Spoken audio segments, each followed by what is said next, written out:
pueda herir su reconocida humildad, voy a referir algunos de los premios más importantes que ha obtenido don Tomás.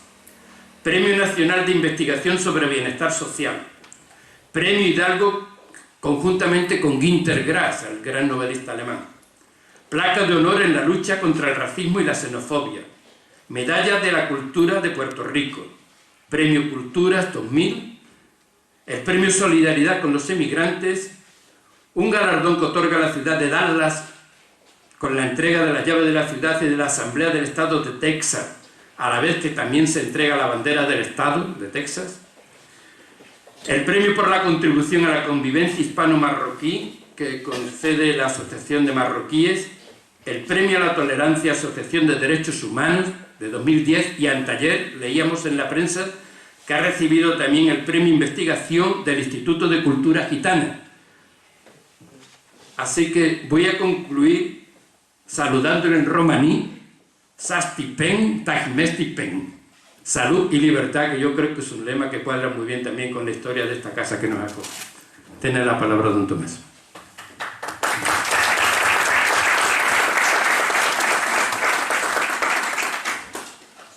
Muchísimas gracias a don Manuel Pecellín, que es uno de los lectores y entusiastas difusores de la cultura y del saber de Extremadura, en que todos le tenemos que estar muy agradecidos. Yo particularmente, porque siempre es muy generoso conmigo en las reseñas que hace de mis libros. Muchísimas gracias también al presidente y a la sociedad de amigos del país por haber hecho posible que esta tarde esté con todos ustedes y podamos compartir unas reflexiones sobre un tema muy importante, muy actual, como es nuestra convivencia, nuestros amores y desamores con el pueblo árabe, con el pueblo musulmán, en un diálogo entre Oriente y Occidente, entre el Islam y el cristianismo. Me voy a permitir empezar con una reseña escrita de hace una semana, muy corta, sobre los acontecimientos que se están sucediendo en estos días y la repercusión que está teniendo en la prensa, en todo tipo de periódicos. Y eso nos servirá de pórtico para después hacer una reflexión muy general sobre, en este mundo globalizado y sin embargo, digamos, diverso, porque tiene que ser diverso, pero que en vez de avanzar muchas veces hacia la paz y la concordia, pues, digamos, seguimos enfrentados en guerras. Es decir, el marco general de la globalización y de la diversidad humana. Y después haré algunas reflexiones sobre el Islam y el cristianismo, haciendo algunas referencias a esa investigación, musulmanes y cristianos conviviendo juntos, que es una reflexión sobre este fenómeno, pero partiendo de una encuesta escolar, más que de números, de testimonios, en Ceuta y Melilla, en que el 50% se autoconfesaban, siendo el 90% ciudadanos españoles y conciudadanos españoles, no marroquíes, no de otros sitios, el 90% españoles, pero se autodenominan unos cristianos y otros musulmanes, y son desde los 12 años a los 19, y también muchas veces los niños y los borrachos dicen su verdad, lo que sienten, y por lo tanto los problemas de convivencia que hay entre estas dos religiones, dos culturas, dos maneras de ver el mundo. Entonces, para partir de un prólogo que nos sitúa en los acontecimientos modernos, voy a permitirme leer, cosa que no suelo hacer, voy a permitirme leer este pequeño entradilla. Los países islámicos, preguntando, ¿el amanecer de una democracia? Los países árabes están siendo la gran noticia en los medios de comunicación de todo el mundo. Dictaduras que parecían fuertes e inamovibles, apoyadas algunas de ellas por los Estados Unidos y Europa, se han derrumbado estrepitosamente, causando sorpresas esperanzadoras, pero también conflictos violentos y sombríos interrogantes para el futuro. Es más fácil derribar un régimen autoritario que construir una democracia sólida. Túnez, Egipto, Bahrein, Libia, Marruecos y otros países árabes son hoy sistemas políticos y sociales con profundos cambios que ocupan los titulares de la prensa de estos días. Cito: ola de cambios en el mundo islámico, las repercusiones de la revuelta, El País, 21 de febrero de 2011. Pero enseguida aparecen los presagios tristes y los interrogantes cautelosos, comillas, sombras de un sueño democratizador. Los cambios en el mundo islámico, imparables pero inestables, agitan en Europa el miedo a la deriva radical, los éxodos migratorios y la amenaza del terrorismo. El País, 21 también del 2. En similar estado de alerta, desde otro punto de vista, de otro tipo de periódico, estado de alerta y miedo al futuro, escribe Fernando Reinares en la página 3 de ABC en un artículo titulado La transición en Egipto. ¿Será Al-Qaeda una amenaza? El título, donde escribe lo siguiente: a corto plazo, Al-Qaeda podría beneficiarse de unas transformaciones rápidas, no debidamente controladas, de las agencias estatales competentes en su antiterrorismo y contraterrorismo. ABC, 18 de febrero. La sombra profunda y letal que causó la barbarie terrorista de Bin Laden, con la destrucción de las Torres Gemelas de Nueva York el 11 de septiembre de 2001, seguido con los atentados sangrientos en Madrid y Londres, aún permanecen, digo yo, activos en la memoria occidental, guardando una percepción muy negativa de todo el mundo islámico, a pesar de que ahora se vean florecer brotes verdes de ansia por libertad y por la democracia.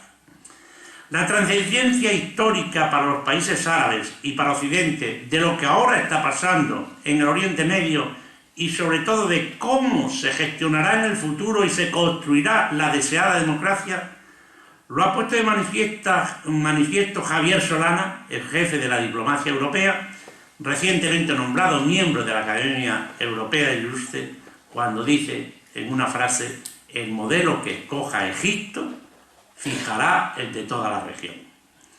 Independientemente de lo que suceda en el futuro, reflexiono yo, estas son unas reflexiones mías de fondo que después pueden ser comentadas.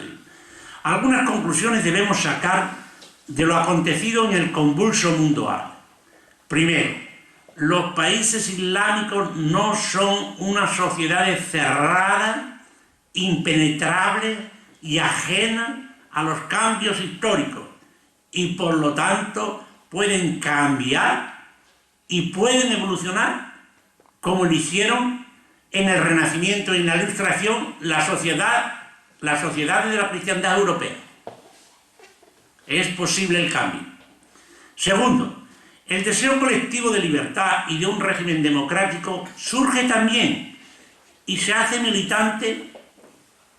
Aquí conocíamos en el tiempo de la dictadura franquista las simientes que había de lucha por la justicia y por la libertad. Siempre hay esas simientes que pueden evolucionar y pueden explotar en una transición, etc. Por lo tanto, el deseo colectivo de la libertad y de un régimen democrático también en los países musulmanes surge y se hace militante en los sistemas autoritarios, aunque sean islámicos, como ya es una realidad en Turquía. Luego, hay que deducir una importante conclusión: Islam y democracia son posibles y compatibles históricamente. Ya son en algunos países como Turquía y pueden serlo en otros muchos más. Tercero, los jóvenes y las jóvenes, con velo o sin velo, cristianos y musulmanes, son el motor más activo de los nuevos procesos sociales, convirtiéndose la juventud, comillas, en sujeto histórico revolucionario, comillas, en el decir antiguo marxista con referencia al proletariado.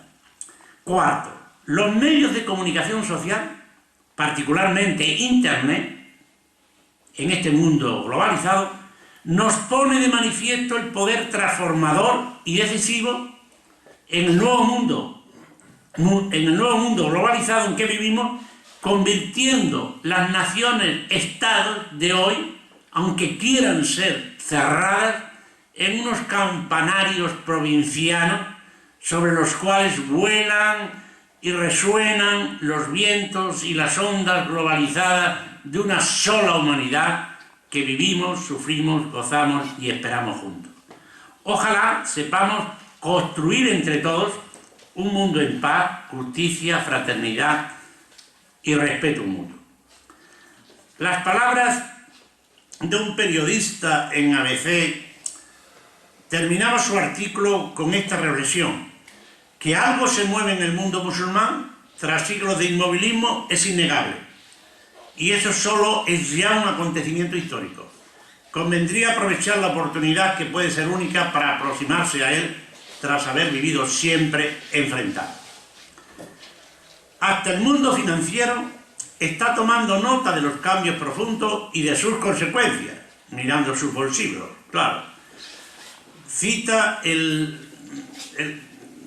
suplemento de negocio del país de cada día, de la semana, en que dice: todos los ojos puestos en el Oriente Medio. Es el editorial de la revista Especialidad de Negocio, que empieza así: la actual situación que se vive en Magreb y en algunos países del Oriente Medio ha subido la tensión en los mercados y tiene visos de que continuará haciéndolo. Y termina así la editorial: lo que falta a esta crisis es que las materias primas se disparen más, por eso todo el mundo tiene los ojos y sus fantasmas puestos en el Oriente Medio. Se acaba la cita. Europa no puede permanecer, esto era antes del ataque a Libia, que yo no entro aquí, pero Europa no puede permanecer cínicamente ajena a la violencia en los países árabes. Hay otros sistemas, además de mandar aviones, que siempre hay que agotar, como la diplomacia, como es el caso del baño de sangre en Libia, aplastando su despertar democrático. Ojalá que esta crisis produzca los brotes de una primavera de democracia, respeto a los derechos humanos, justicia social y diálogo entre las distintas naciones, religiones y culturas. Bien, con esos buenos deseos, muy utópicos, digamos que tenemos muchos soñadores, pero que bueno, a veces se convierten en simientes de realidad, voy yo a hacer una reflexión sobre, este problema. Lo primero que tenemos por situarnos es en una realidad que todos sabemos, que todos hablamos, pero que conviene insistir. Es decir, que vivimos en esto que se llama un mundo globalizado. ¿Y esto qué quiere decir? Que el mundo se ha convertido en una aldea global, como en una plaza en donde transitan libremente capital, transitan libremente tecnología y transitan libremente personas, aunque lo hagan, digo libremente, de hecho, transitan personas. En este mundo usted no hace falta que le pregunte al señor presidente, sea Zapatero o el señor Aznar: oiga usted, las 4 perrillas que ha ahorrado, ¿qué acciones compro? Pues las compro en el BBV, o las compro en Santander, o las compro en los países emergentes, o las compro en los países asiáticos. Hay libertad de movimiento de capitales, hay libertad de movimiento de tecnología, usted compra esto. Y de hecho, hay libertad de personas, es decir, libertad a pesar de las leyes, porque es el mercado el que manda cuándo y dónde ha de irse estos movimientos de los 220 millones de migrantes que hay en el mundo. Entonces, cuando el mercado necesita mano de obra, van. Y cuando el mercado no necesita mano de obra, se corre el tan de que no hay trabajo y vienen menos. Se ha puesto muy de manifiesto en la crisis en España. ¿Y por qué las migraciones, que tienen que ver con este intercambio de información, con este intercambio de movimiento, con este intercambio que después voy a hacer, que responde a una necesidad social humana? ¿Por qué? Por 2 razones principalmente. Es decir, vivimos en un mundo globalizado, en un solo mercado, en una sola sociedad, con un solo sistema, el sistema capitalista liberal. Una vez terminado, el muro de Berlín, y las islas que hay, China, etcétera, se han incorporado más, a este tipo de capitalismo mercantil, en que una docena de países tiene más riqueza, es decir, un mundo desequilibrado económicamente. Y es una razón estructural, independientemente de la ética, estructural. Es decir, podemos con datos para que nos llamen la atención. El 20% de la población del mundo, de los países ricos, de los países pobres, en que están todos ustedes, está el 90% de los inmigrantes que viven en España. El 95% de esos 7 millones que dicen que pobres que tenemos en España, eso, están en el privilegiado mundo del 20%, las clases medias de los países pobres, por supuesto las clases ricas, el 90% de los países del primer mundo, viven en el 20% de la población que usufructa el 80% de los recursos de la tierra. Usted, yo, luz, agua. 20%. Usted es muy privilegiado, yo soy un privilegiado. Ahora, usted dirá, bueno, pero ese 20% que se chupa, 80%, usted no es el señor Botín, por supuesto. De ese 20% puede haber un 2 o 3% que toman el 60%, por ejemplo, de la riqueza, 50% de la riqueza. Pero los que quedamos, incluidos los pobres de Cáritas, son de los privilegiados del 20% de la humanidad. Esto es muy importante. Y el 90% de los 5 millones de parados que hay en España. Es muy duro, es muy grave. Todo lo que usted quiera. Pero esta crisis nuestra, a nivel de los 6.000 millones de habitantes que somos, son crisis menores. Para que ustedes entiendan. Pues bien, este mundo desequilibrado estructuralmente, sistémicamente, por el sistema capitalista liberal, que se desarrolla gracias a que hay pobres, como decía no lo he traído, un titular del periódico de ayer, hay algunos que vivimos de puta madre gracias a que otros se mueren de hambre. Es decir, este mundo de estos desequilibrios que son estructurales, vean ustedes que 232 personas del mundo tienen lo equivalente al 70% de la riqueza de la tierra. Y 3 señores, el señor Slim, ahora mexicano, para que no se diga, el hombre más rico del mundo, el de Internet, Bill Gates, y este industrial también norteamericano, otro, entre 3 tienen lo equivalente a los 600 millones de personas más pobres del mundo. En un mundo así de desequilibrado,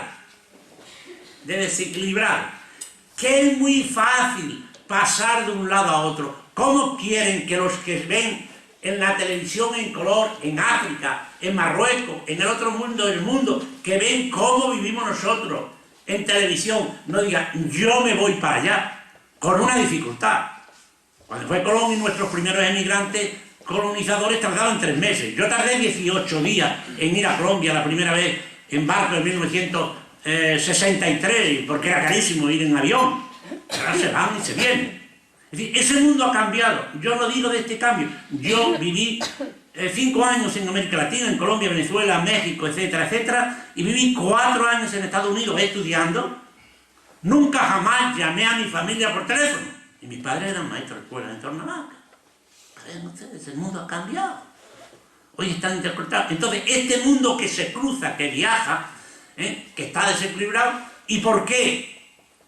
Porque los países ricos son ricos en crear puestos de trabajo, pero son pobres en criar niños. Entonces producen 100 puestos de trabajo y solo producen 30 niños. Yo creo que los jóvenes de hoy hagan el amor, pero desde luego no producen niños. No se producen niños. Mientras que los países pobres económicamente, Marruecos, que tiene el 60%, el 40% de todos los países árabes son menores, otro dato, menores de 40 años, producen 100 niños y 30 puestos de trabajo. Imposible. En un solo mercado intercomunicado, conectado a través de lo que es la televisión, que es hoy el opio de los pueblos, pues sobre todo el color, pues se producen estos cambios demográficos de mercado. En España podemos tener actualmente 6 millones de inmigrantes, que nos quejamos de ellos, pero tenemos 55 millones de turistas y aquí no dice nadie. Y son de distintas clases, de distintas religiones, de tal y cual. Los problemas son principalmente cuando son trabajadores y competidores de trabajo.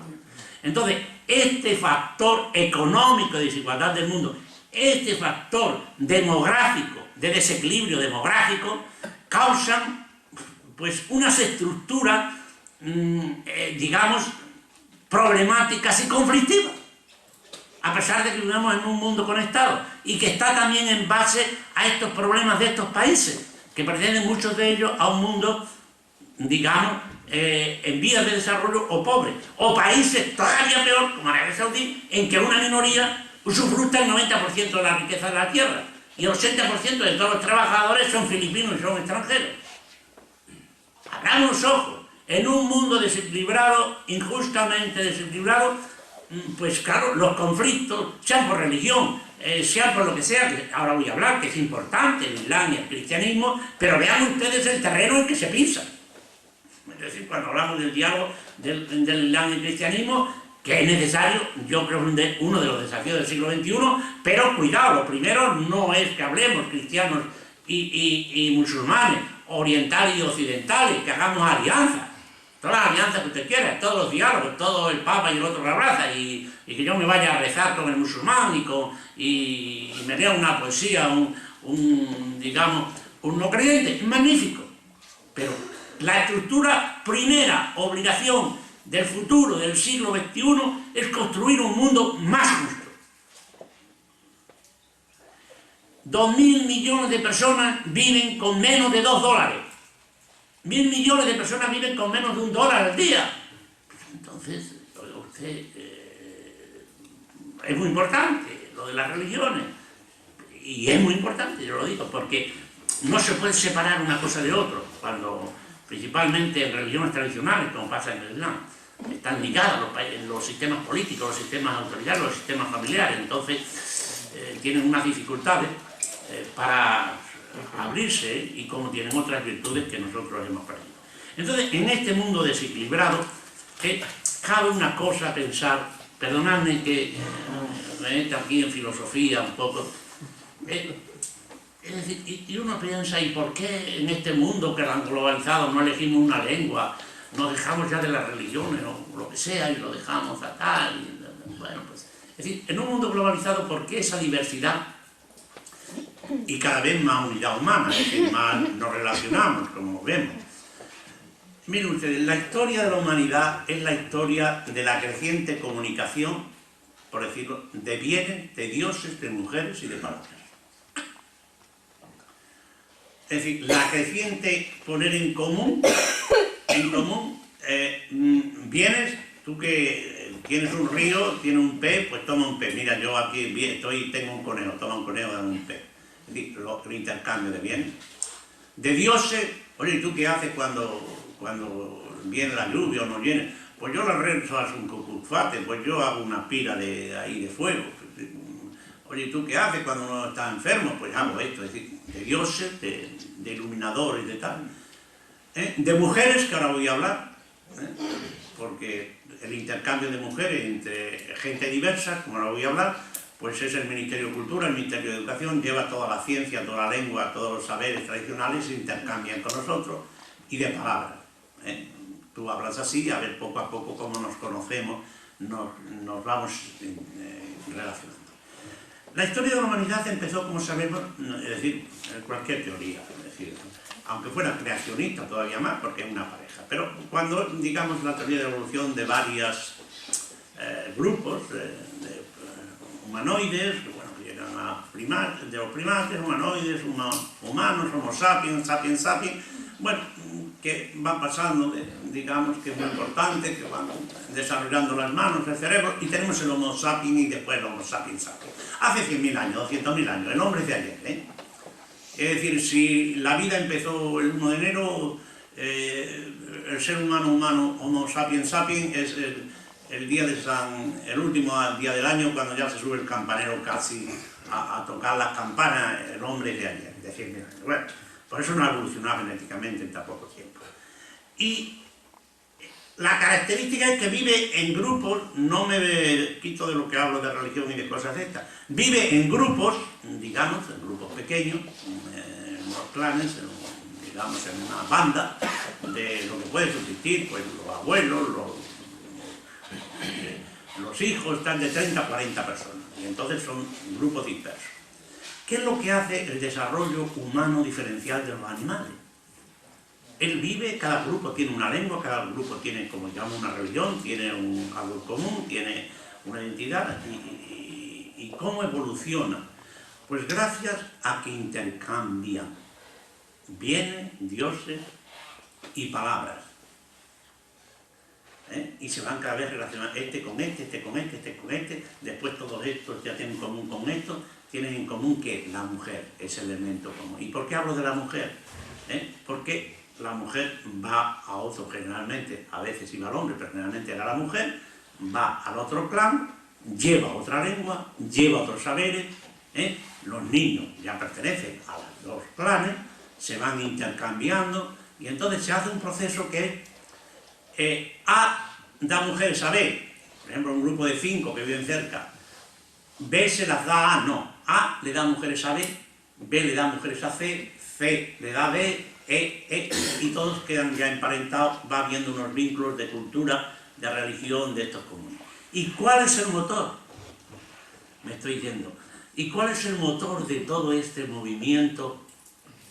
Es decir, el ser humano es necesariamente diverso, como ven, pero tiene que estar conectado, tiene que comunicarse. La diversidad es un elemento fundamental de los seres humanos y de las culturas y religiones, pero conectadas, de diálogo, no que unas se coman a otras. Intercambio, pues vean ustedes, eso no se puede dejar, es decir, la evolución humana no debe dejar al pairo a la buena voluntad de intercambiarse y cosas de esas, no. Uno tiene que estar genéticamente programado. Después la cultura determina cómo hace eso. Pero el hombre está programado genéticamente, a diferencia de los animales, para relacionarse, intercambiar, etc. ¿A través de qué? A través del tabú del incesto. ¿Qué tiene que ver el tabú del incesto? El tabú del incesto no es, no te acostarás con tu madre y con tu hermana o con tu padre, no. Eso es una consecuencia. El mandamiento del tabú del incesto, te casarás con hombres y mujeres extrañas. ¡Qué horrible! Salid de mi tribu, salid de mi casa, tener que vivir con esto, vivir con otra cultura. Pero ese elemento, ese mandamiento, esa cosa muy castigada de que no puedes formar matrimonio legítimo con tu padre, con tu hermano, ni con los de tu clan, sino con otro, obligó a relacionarse. Con lo cual se crea un sistema de alianza, intercambio de bienes, de dioses, de mujeres y de palabras. Y se va creando ese elemento a la vez de diversidad cultural y a la vez de identificación. ¿Qué pasa? Naturalmente no es los elementos globalizadores. En un principio ese fue el fundamental, ahora no juega ese papel, son otros. Pero ese fue en el primer motor de la historia. Después sería muy bien cuando son así, que son tribus, bueno, pues nace, digamos, las castas que asocian unos con otros, tú eres de la casta A, tú eres B, religan, nace la religión. La función principal de la religión no es adorar a los dioses. La devoción del Cristo de bendito de mi pueblo no es religarme con el Cristo, que también lo es, no voy a ser. Es religarme con mis paisanos. Y la religión lo importante es religar, ligarle a uno con. Entonces nos religa con otros que son diferentes, de otra lengua, de otra cultura, de otra raza. Entonces la religión es un elemento religador, globalizador, etcétera, etcétera. Entonces la división de las grandes religiones son movimientos globalizadores en cierto sentido. Pero bueno, la globalización principal, no voy a decir, ya tenemos digamos en el siglo XV, XVI, América ya, vamos haciendo un mundo que no es ignoto, nos vamos relacionando, y después vendría, digamos que otro elemento muy importante, lo voy a decir al final, aunque sea al principio, pues ya es la máquina, el teléfono, etc. Entonces cada vez nos vamos relacionando hasta llegar a este momento, en que existe la diversidad, pero existe la mayor comunicación, pero existen conflictos por la diversidad, pero principalmente por los sistemas económicos. Hay una globalización muy importante que no se suele hablar, es decir, son dos, que son africanas. ¿Cómo globalización? Bueno, la gran globalización humana es la globalización africana. Es decir, en África empezaron los seres humanos, cualquier teoría que se tenga, y no hay ningún ser humano más migrante que el ser humano. Hace 100.000 años, es decir, los primeros seres humanos, somos sapiens sapiens, se extienden por África, se extienden por Asia, vienen a Europa, y Europa, como saben ustedes, hace 20.000 o 30.000 años, saltan a América y probablemente también por la parte de Asia parto. Entonces aquí no hay ningún nativo. Los únicos nativos son los africanos, de donde se piensa que son.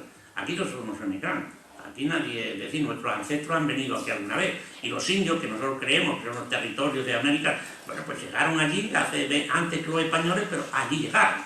Es cierto que colonizaron aquello, lo hicieron, civilizaron, lo hicieron ciudades, pero este entorno del mundo es lo que es la primera globalización, podemos decir, africana. La segunda fue la esclavitud, que repartió porque había negros en todas partes. Es decir, entonces estos movimientos van poniendo diversidad y van poniendo diferencia en el mundo. Pero dentro de este mundo hay, digamos, por hablar ya más cercano, lo que son las tres religiones, por hablar un poco ya más, no de economía, sino de religiones, que son lo que se llaman las religiones del libro.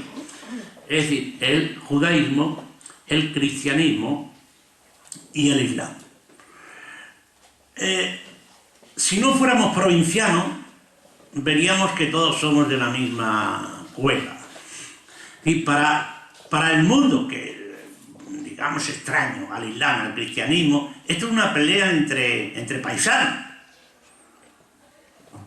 Es decir, islam, cristianismo y judaísmo, pues es más lo que nos une que lo que nos separa. Lo que pasa que, bueno, pues enfatizamos lo que nos separa, tanto a nivel teórico y sobre todo cuando están los intereses, es lo que es principal, y entonces nos servimos de lo ideológico, religioso, para aumentar las diferencias, pero donde está detrás son los mercados, los negocios, el petróleo, pero lo otro también incrementa y también dificulta o facilita el diálogo. Entonces, estas tres religiones del libro tienen en común algo, que todas tienen un libro que sirve para decir la voz de Dios está aquí, aunque todos admiten que ya la revelación se ha terminado. Con Mahoma ya nadie puede inventarse cosas que no sea del Islam. Con Jesucristo ya no puede venir nadie a decirnos que se le puede aparecer la Virgen del Carmen o la Virgen de... pero no puede decir nada que sea distinto de lo que se dice el Evangelio. Por eso sabrán ustedes que nunca jamás la Iglesia Católica hace santo a ninguno que se le aparecen los santos hasta que no se haya muerto, bien muerto, y se ve que todas las tonterías que pudo decir no contradicen a los santos del Evangelio. Es decir, está cerrado, y en el judaísmo exactamente igual. Pero vean ustedes, a pesar de esto, es que es tremendo. Es decir, el padre de nuestra fe, en los cristianos, es Abraham. Bueno, pues Abraham es el padre de los judíos, el padre de los cristianos y el padre en la fe de los musulmanes. Es decir, los musulmanes tienen una sura perfecta: oh Dios, ten piedad de Mahoma y de los suyos, lo mismo que bendijiste a Abraham y a los suyos en el mundo entero, a ti toda alabanza y toda gloria. Es decir, Abraham es el padre de la fe, de los tres, y Moisés es profeta para los tres, y Jesús es profeta para los tres. O sea, los musulmanes reconocen a Jesús como un profeta, y los judíos reconocen a Jesús como un profeta. La diferencia es que nosotros añadimos al profeta que era el Hijo de Dios. Pero, quiero decir, los rasgos comunes, y por eso mucha moral y muchas cosas, pues son comunes. Pero hay diferencias que hoy no lo sabemos y que parece que no tienen importancia hoy, pero que lo han tenido. Es decir, ¿por qué los israelitas y los palestinos y los árabes, que son de la misma tierra, de la misma religión similar, digamos, se han encontrado? Bueno, pues tienen que buscar, aunque sea una legitimación ideológica, como sabemos, los judíos y también los cristianos, es decir, los primeros cristianos, Jesús, María y los apóstoles, venían de la tribu de Ismael, de Isaac. Es decir, Abraham tiene a Isaac, entonces de Isaac es lo que vienen los israelitas, por decirlo, de donde Jesús, ¿y quién era Isaac? Era hijo de la libre, de la esposa, podemos decir, de Abraham. ¿De dónde vienen los palestinos y vienen los árabes? Vienen de Abraham, son descendientes de Abraham. ¿Pero de quién? De Isaac, no, de Ismael. Eso, es decir, está en el subfondo. ¿Y quién es Ismael? ¿Qué nos importa a nosotros Ismael? Bueno, pues Ismael es hijo de Abraham, pero el hijo que tuvo con la esclava, con Sara, con Agar. Entonces siempre ha habido eso. los palestinos son los hijos de la esclava y los otros los hijos de la libre. Entonces, eso y principalmente la convivencia, las dificultades, etcétera, crearon, digamos, una diferencia. Sabemos que el Islam se desarrolló en el siglo VII en una tierra desértica con muchas tribus politeístas. ¿Y qué es lo que logra lo que obra Mahoma? Pues poner a una serie de tribus, de rebaños, de gente, de tal, hacer una religación a través de un mensaje que él da, que se le ha revelado. Entonces, unas personas totalmente diferenciadas generan en el siglo VII una unidad que a partir del año 623 se va extendiendo por la India, se va extendiendo por Europa hasta alcanzar, digamos, la grandeza del califato, por ponerlo en muchas líneas. Naturalmente, por las armas, regímenes, lo que ustedes quieran. No olviden ustedes, en el siglo XII, en ese periodo, la ciencia, la cultura, las matemáticas, el arte, la medicina, estaba mucho más desarrollado en el mundo musulmán que en el mundo cristiano. Entonces, ¿qué pasa en el siglo XII? ¿Qué pasa a partir de ahí? ¿Qué es lo que va separando? Es decir, se va separando. Independientemente de las guerras, naturalmente los cristianos hacen una guerra que llaman cruzada. A mí me llama mucho la atención cuando oigo a Bin Laden y me llama cruzado y digo, uy, se me ha olvidado que yo era cruzado. Pero los estereotipos siguen diciéndole, te siguen acordando de tu madre y de tu padre, con el que tú ni te reconozcas ni tienes que ver nada, y incluso tú los llamas putones a ellos. Yo no soy hijo de estos cruzados, pero bueno, a ti te lo llaman, y eso es lo malo de los estereotipos. Entonces, esa cultura, esa civilización, que es política, que es social, que se hace potentísima, ¿qué es lo que pasa a partir del siglo XII, del siglo XIII? En primer lugar, el derrumbe principalmente del Islam viene desde dentro, y esto lo reconocen, digamos, los historiadores, es decir, bueno, pues se derrumban los sociólogos de entonces y tal, es decir, los califatos se dividen, etcétera, etcétera, mientras que el cristianismo se evoluciona, pero evoluciona, y esto es lo importante con lo que ahora pasa. Los herejes, que es el principio de la sabiduría para los cambios del pueblo, a veces, porque se adelantan, pues, es decir, la heterodoxia, la doxia es la fe, la hetero es otra, crean otra doxia, otra interpretación de la escritura o de la religión. No es que se vaya contra la religión, sino que interpreta la religión de otra forma. A partir del siglo XII principalmente y XIII en el mundo árabe es muy reprimido, por decirlo muy simplemente. Y logran aplastar las simientes nacientes de volver a cómo interpretamos el Corán, cómo nos adaptamos a los nuevos cambios, cómo tal. Y domina más, digamos, los jefes políticos, que son jefes religiosos, e imponen mucho más la religión. Y uno puede decir, pues es lo mismo, los reyes católicos no echan a los judíos. Sí, pero llevaban dentro ya el veneno. Llevaban dentro el veneno que era cuestión de tiempo, que es el renacimiento. Podían llevar a condenar que el sol no se mueve, pero ahí quedaba. O llevar a la Inquisición, pero ahí estaba ya el mal. Es decir, el humanismo, que tuvo que ver mucho también en Extremadura, y que se desarrolló en América, porque la emigración de América es que América estaba encorsetada, eran hijos de nobles, la gente quería buscar nuevos horizontes, desarrollar, como Cortés, que haría cosas, pero también es decir, nueva, aquí que los indios que pasan tienen 4 esposas, pues yo también. Y una hija que tuvo ya en República Dominicana, y después el hijo se la llevó cuando se había casado con ella y la hija, y después la malinche y se la llevó, y después le hicieron casar con otra, pero la hizo llevar a todas. Era un mundo nuevo en que desarrollaban sus capacidades. Eso estaba en marcha, Y claro, después del Renacimiento, pues la explosión se va separando, la ley de la fe, etcétera, etcétera, los regímenes de autoridad, hasta que tiene la ilustración, la revolución, y bueno, aquí se ha hecho en 400 años. En cambio, no podemos pedir que en 20 años se haga lo que se atrincheró en el mundo árabe por muchas razones, en muchísimas razones, etcétera, etcétera, que no se ha dado, por decirlo de muy simple, de la misma forma lo que nosotros llamamos renacimiento, ilustración, separación de la Iglesia y del Estado, movimientos liberales, tal. Pero todo, vuelvo a repetir, todos los males que nosotros achacamos al Islam los hemos tenido nosotros, pero hasta hace poco tiempo.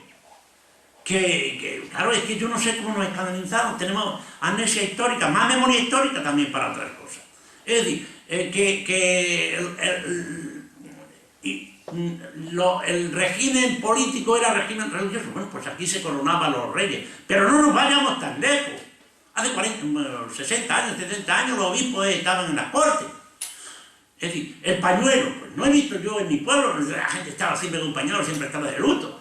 Mi madre no podía comprar una casa al principio porque tenía que dar permiso de mi padre. Es decir, no vayamos tan lejos, y muchas de estas cosas, digamos, el velo. Ustedes ven en las películas del siglo XIX y siglo XX, como el velo, la cabellera, no iba la muchacha con la cabellera, no íbamos a enseñar las piernas. Si ustedes ven algunas películas de eso, ¿qué hacían las mujeres? Están como ahora, está el otro allí, está allí al lado de la cama, tal y cual. Y claro, como esto, ahora sería quitarse eso, abrirse. A mujeres que tienen el moño, se abre el moño. Quitarse el moño, abrirse el moño y decir, venga, seguimos, esto ya tenés eso. Es decir, el moño solo, es decir, el pelo solo se abre. Entonces, nosotros, claro, tenemos muchísimas, no digamos bajo, muchas cosas raras. Y por consecuencia, si ahora este porvenir pues pudiera, digamos, abrirse, pues sería esperanzador. Y en un mundo, el mundo globalizado tiene muchas cosas malas, como he dicho, pero también tiene cosas buenas, pues sería la ocasión. Entonces, ¿qué papel juegan las religiones? Las religiones no es el factor principal, y ni la alianza de civilizaciones. Yo digo la alianza, hay que empezar desde abajo, convivir con los 20 millones de musulmanes que tenemos actualmente en Europa, y si entra Turquía van a ser más que Alemania. Y en Extremadura tenemos un 3% de inmigración, en torno al 16% que hay en España, pero tenemos comunidades en Navalmoral, que estuve yo ayer, no solamente en Tabayuela, que ya son el 20-30%. Entonces, ahí, si aprendemos a convivir unos y otros. ¿Y quiénes son los buenos y son los malos? No, esto es como un camino de doble vía o como una carretera. Yo tengo que ir por el buen camino y tú por el tuyo. ¿Y cuáles son los límites? Los límites de la convivencia son los límites de los derechos humanos. Hay otras cuestiones que pueden discutirse. En esta discusión que hay digamos, del Islam y el cristianismo, la figura de la mujer es básica. Primero, la mujer siempre es una metáfora de muchísimas cosas, pero es uno de los contrastes, digamos, que sitúa más problemáticas y que después pueden preguntar y pueden hablar el velo, que no es lo mismo que el burka, etcétera, etcétera. Pero, ¿cuál sería un criterio? El criterio fundamental de la convivencia es, naturalmente, si existen unas reglas fundamentales, que es lo que llamamos la Constitución, para poder convivir en un mundo diverso, hay que guardar unas normas mínimas de convivencia elemental, constitucional, de derechos humanos. No cualquier cosa. Y, por ejemplo, en este mundo musulmán hay que separar dos cosas diametralmente diferentes. No es lo mismo, pero ni parecido, ni similar, ni se puede poner junto el velo, incluido el burka, con la abrición del clítoris. Bueno, sí, sabemos que... No, radicalmente diferente. Si en una comunidad, en España, donde sea, en cualquier parte del mundo, es decir, a una niña sin pedirle permiso porque no la pueden pedir, la cortan el clítoris, con lo cual la imposibilita el disfrutar del placer sexual el día de mañana, es un derecho que no tienen los padres, porque el Estado tiene que salir en defensa de los derechos de esa niña. Como un padre no puede digamos, encerrar por toda la vida a una niña, etcétera, etcétera. El Estado tiene que salir en defensa de esa niña, de ese derecho fundamental humano que tiene de su integridad corporal. Eso va con los derechos humanos. ¿Qué hay que hacer si se practica aquí, en Barcelona, etcétera? Bueno, pues llamar a esa señora, castigarla, aunque después la mande todos los imanes o todos los asesores o todos los trabajos sociales a que la intenten demostrar que eso es una barbaridad. Pero no se puede, es decir, eso es intolerable.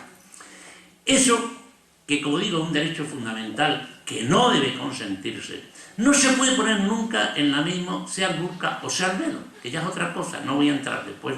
Y me preguntan, sobre todo el velo, es decir, bueno, pues el velo yo lo he llevado siempre en mi pueblo y las monjas llevan velo y van por la calle por velo y bueno, el velo árabe, etcétera, etcétera, que lo importante es que la niña vaya a la escuela y después ya veremos cómo se lo da. Pero bueno, estos son problemas técnicos, pero lo que quiero decir que el límite son los derechos humanos. Derechos humanos nuestros y derechos humanos de allá. Este es el problema del terrorismo. El terrorismo, el ataque a las Torres Gemelas, ha causado un parón en el diálogo y en el ecumenismo y en las relaciones entre Oriente y Occidente. Pero no solo el terrorismo del Islam, aunque, bueno, pues, sea, digamos, algunos dicen de tono menor, etcétera, etcétera, pero tampoco, digamos, la contestación armada de la guerra de Irak. Es decir, que entonces, en vez de solucionar los problemas, los aumentamos, lo cual no entro yo si se debe entrar o no se debe, sino que simplemente no es que ellos son terroristas y nosotros somos unas palomitas blancas. No, cuidado. Tenemos intereses, tenemos también nuestros, digamos, culminación de los derechos humanos y por lo tanto el diálogo no es un diálogo, digamos así, solo religioso, sino de respeto a los derechos humanos y de un mundo más justo. Voy a, digamos, ya casi a dejarlo. Voy a ver si leo algunos testimonios ya que tenemos aquí. Por ejemplo, ¿cuáles son? Es una muestra, nada más para discutir. ¿Cuáles cosas son las peores cosas de los cristianos según los escolares musulmanes? Vuelvo a decir que no son marroquíes, son musulmanes españoles, ciudadanos españoles.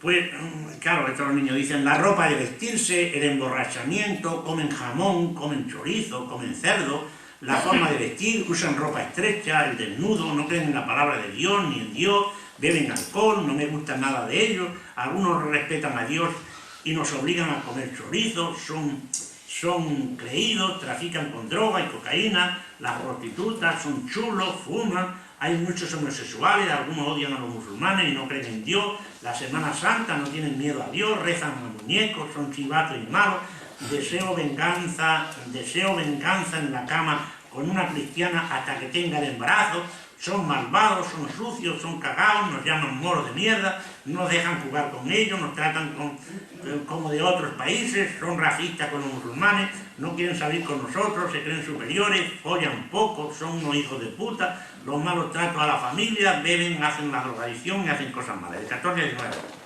De los cristianos no me gusta nada, los cristianos comen alimentos prohibidos, rezan, estos son palabras textuales, rezan unos muñecos, creen en una madera y eso es cosa de tonto, me disgusta su ropa medio tapada y la mayoría desnuda.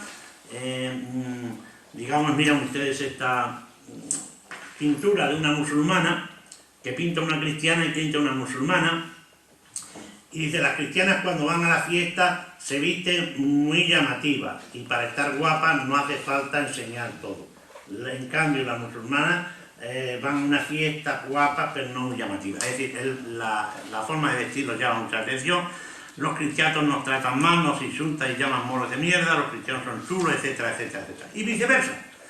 A algunos musulmanes también les disgustan de sí mismos. Las cosas que me disgustan de nosotros los musulmanes son los malos tratos a la familia, que no respetamos a los cristianos. Las cosas que me disgustan de nosotros los musulmanes son los malos tratos a la familia, que no respetan a los cristianos, que siempre le lían en clase, que no entienden, etcétera, etcétera. Que hay una autoconfesión de que trafican, muchos que dicen, pues decimos palabrotas. Bueno. ¿Y los cristianos qué dicen? Pues los cristianos generalmente dicen que los musulmanes son agresivos, muy peleones chulos, les molesta casarse con ellos, algunos musulmanes rezan poco y siguen a la moda europea, etcétera, etcétera, según ellos. Y después lo que ellos digan, a ver si está aquí las cosas malas según los cristianos, pues en que son muy violentos, que son muy creídos, que cuando tienen esto viene toda la familia, etcétera, etcétera, que son terroristas, etcétera, etcétera. Pero es una minoría, la mayoría ahora vamos a ver son, digamos, testimonios muy positivos. Las cosas mejores de los cristianos, por ejemplo, según los musulmanes, pues la Navidad. Algunos son liberales y comprensivos, son amables y educados, son limpios, son respetuosos y divertidos, son buenos con nosotros, ayudan a la gente, sus cosas, respetan a los musulmanes, tienen buen colegio, ayudan a los necesitados, tienen costumbres buenas, sus inventos y sus coches, su tranquilidad, no molestan a los musulmanes, son buenos compañeros, tienen buena enseñanza, saben perdonar, y uno dice, los culos de la señorita, lo que más me gusta, su forma de razonar y de tratar a las personas, ser libres, amables y respetuosos, respetan a la gente y no molestan, son buenos amigos, en fin, etc. Los cristianos son educados, limpios y estudiosos, los cristianos son liberales, comprensivos y respetan a los musulmanes, los cristianos ayudan a los necesitados, otras admiraciones curiosas, lo que he dicho, y las cosas mejores de los musulmanes, según sus propios testimonios, las costumbres, su religión. La religión siempre entra, digamos, en la cuestión.